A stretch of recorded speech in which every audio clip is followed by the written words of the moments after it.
వదిలేసి మనోడు చేసి పట్టుకుంటాడు, వదిలేసి నువ్వు పట్టుకుంటాడు. నువ్వు షూట్ చేయి. Come on, very good, nice, very good, that's right. చూసావా, వెరీ నైస్. అదే అంటే వాళ్ళ హ్యాండిల్ పట్టుకుంటే వాళ్ళకి గ్రిప్ లో ఉంటుంది. ఎన్ని కొట్టాడు? 3 షాట్స్ అయింది. ఒకేసారి అన్ని లోడ్ చేసుకోకూడదు, ఒక్కొక్కటే.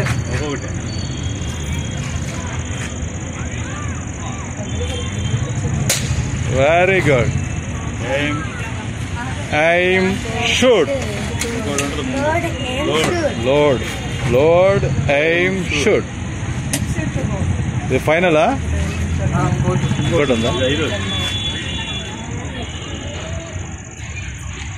Very good. Last but not least, nothing to worry. మనం కొట్టినా కొట్టకపోయినా ఆ ఎక్స్పీరియన్స్ ని ఫీల్ చేయండి. థ్రిల్ అవ్వండి, ఎక్స్పీరియన్స్ ని ఫీల్ అవ్వండి. ఆ గన్ వెయిట్ ఎలా ఉంది, టార్గెట్ ఎలా ఉంది, డిస్టెన్స్ ఎలా ఉంది. Super man, super.